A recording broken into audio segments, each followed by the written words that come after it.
Hello there and welcome to the program. We are now on our last leg of our three-part series on education, featuring Liberia, to just give you a feel of what happens in a country that is struggling to come out of the impact of civil war.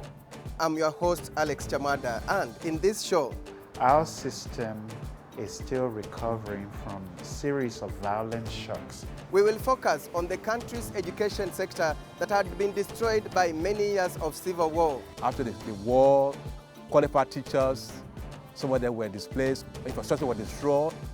Also, how the Ebola outbreak affected the education system in Liberia. By that time, when I'm in the system, really, I can tell.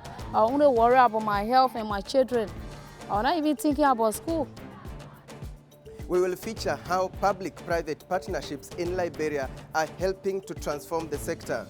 We decided to use a hybrid that will bring public sector and private sector together. But first, here is our fact sheet.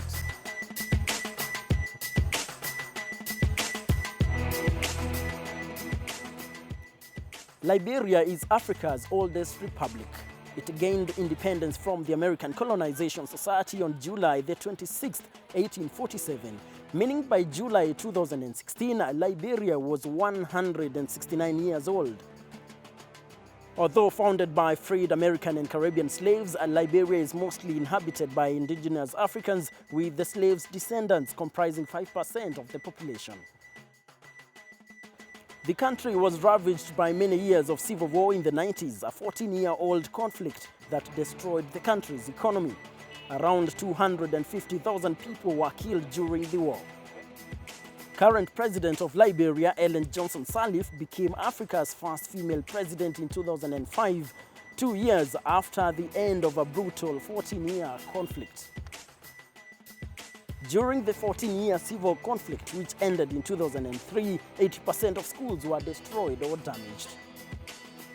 In 2014 and 2015, Ebola virus swept through Liberia, Guinea, and Sierra Leone, killing 11,300 people, mainly in Liberia. Schools were closed for about 7 months.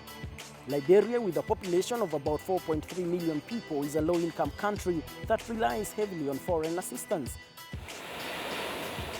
It is richly endowed with water, mineral resources, forests, and a climate favorable to agriculture. Its principal exports are iron ore, rubber, gold, and timber. The government has attempted to revive raw timber extraction and is encouraging oil exploration. Liberia's population is relatively small, 3.8 million, and with our vast resources, mineral, agriculture, marine, oil, the potential for becoming one of the fastest growing economies is there, and I think that's already been recognized. Despite the many years that Liberia spent fighting, all is not lost. The Liberian government, led by the current president Ellen Johnson, seems determined to revive the education sector through the public-private partnerships. Whether that's a system that will work for them, it remains to be a matter of wait and see. For the Chamwada Report, I'm Elijah Mwangi.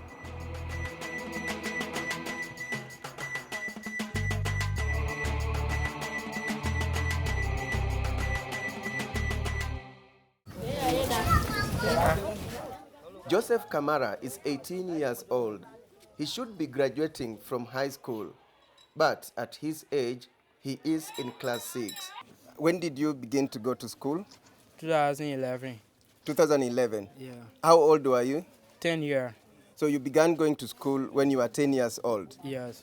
Okay. Joseph is among many Liberian students who missed the opportunity to enroll for education at the right time due to the impact of a broken education system. After the war, qualified teachers, some of them were displaced, some were refugees from countries, some were killed, infrastructure was destroyed, school buildings, materials were destroyed. And during that time, the entire government system was at a standstill.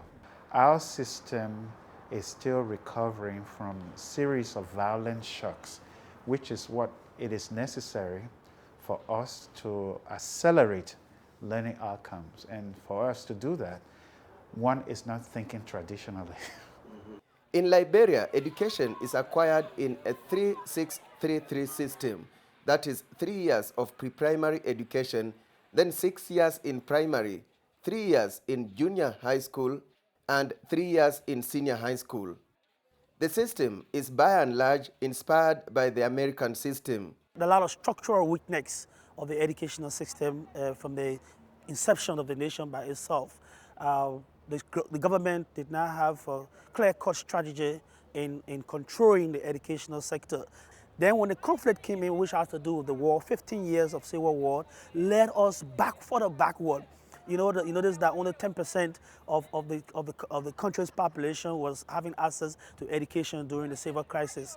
And then certain time came, there was no education at all. So those kids that were born in the 1990s, eventually as of 2005, when the country was over, they were pretty close to 25 years old. And then so the government introduced what we call the Accelerator Learning Program. And that allowed those who had aged, who have been very old, to see how we can fast track the education. That didn't work as well.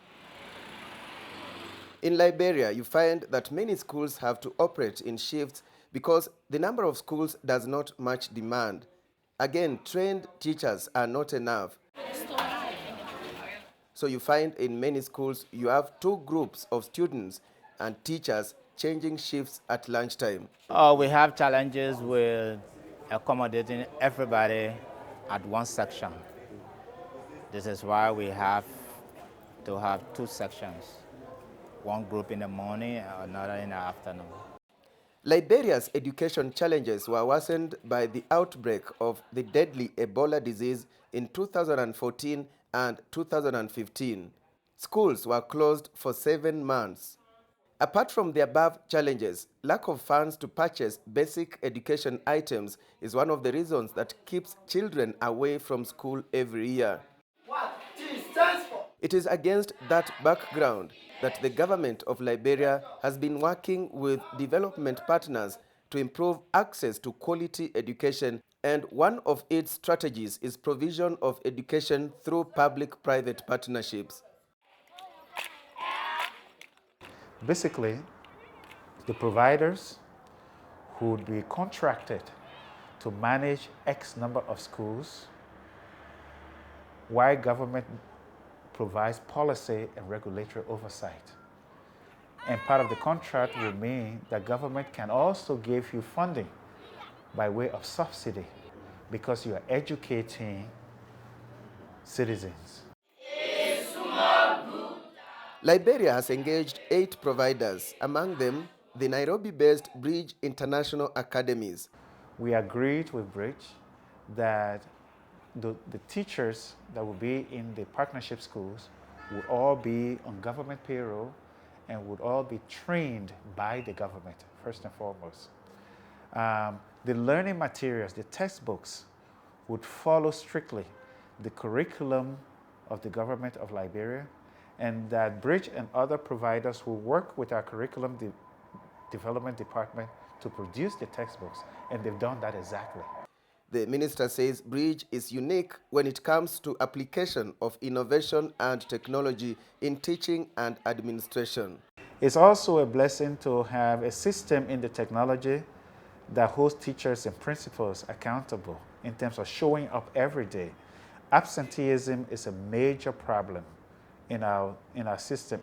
Bridge has 25 schools, and they are all primary schools in Liberia. And they have pretty close to 10,000 kids in them. In this arrangement, education is free. Government pays the teachers. Government is responsible for policy. Government is responsible for school infrastructure. That's government's role. The other things are provided through private funding. Philanthropy, people who believe in what we are doing are funding textbooks, free uniforms, no fees, no tuition. I want the government to really know that Bridge came here, they never came only for money. They came to help our young Liberians. This is the teacher computer. This is where I get my lesson from every morning when I sing with the principal's smartphone. I'm connected. I receive my lesson, and from there I can be able to teach my students every day from Monday to Friday. Yeah, all of the lessons I'm to teach within a day, it comes through here from the master teachers. If there's a problem, we're going to use the textbook to teach. This is what we're advised to do. Now, there are some setbacks, as a result of the introduction of such a program. First setback is that the teachers, the National Teacher Association of this country, believe that this is going to take away some employment opportunities in an environment where unemployment rate is very high. It's going to take away some employment opportunity from the current teachers because they're going to be a reform. They're going to have to test and evaluate the teachers that are teaching the case, because the problem is probably from the lessons that the students are learning.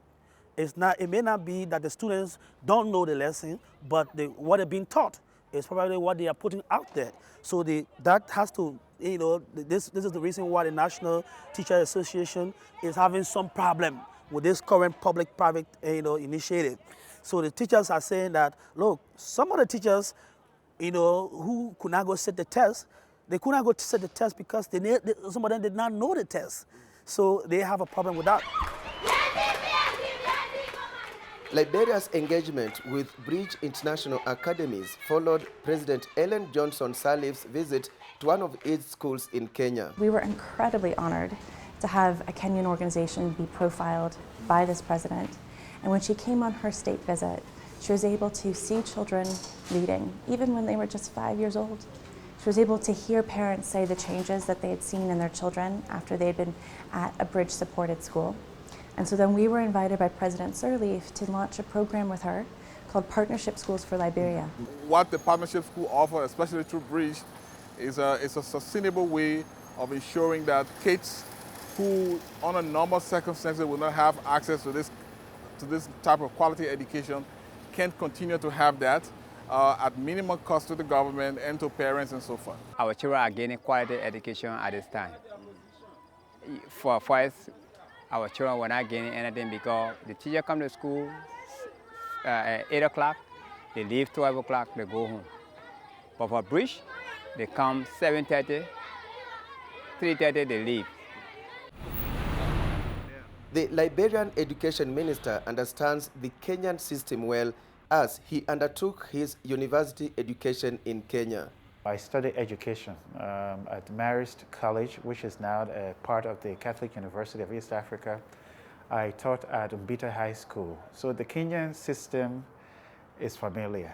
You are watching the status of education in Liberia, a sector that was destroyed by many years of civil war and later the Ebola disease outbreak. So what is the Ministry of Education doing to transform the sector? We are looking into the impact of private-public partnerships, and now the show continues. These things are already evident in the partnership schools.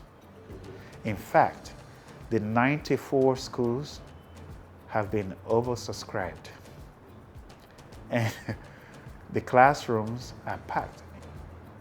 Parents are very happy, the communities are engaged, and for the first time we are seeing parents take responsibility for the learning outcomes for their children.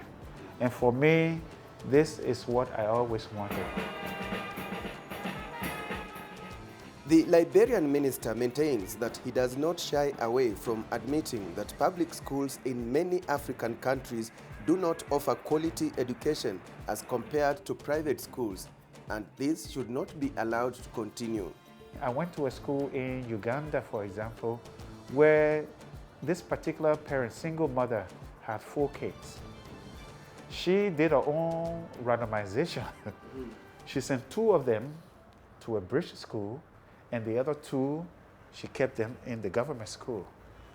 She told me the differences with those children. She said the kids in British school could read, could take initiative, could do many things that the other kids could not. So she thought I was a funder. So she said, if you could lower the fees, I would send all of my kids to the school. If these poor parents, many of whom are not connected to the mainstream economy in Kenya and Uganda, are sending their kids to a private provider who's charging $6 to $7 a month. There must be something wrong with our public education system.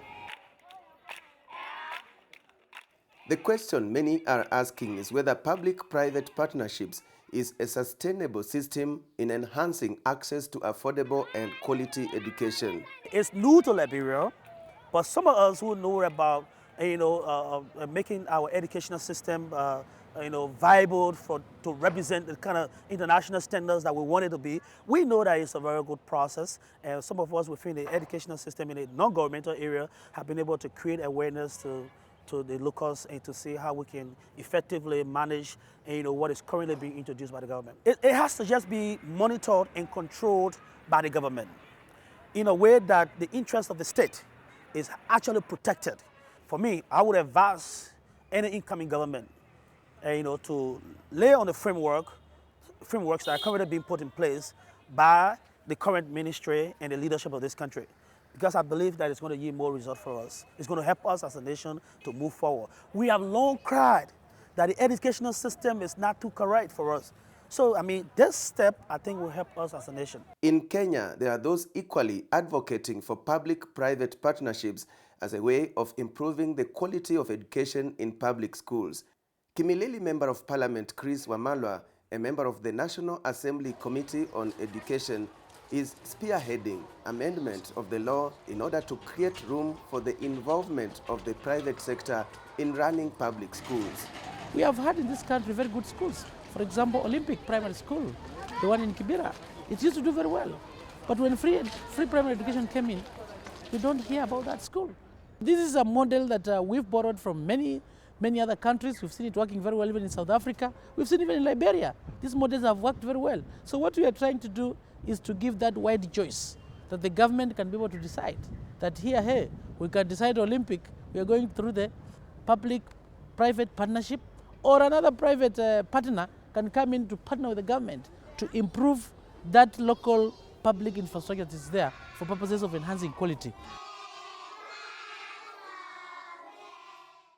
In Kenya, education is not a devolved function of government.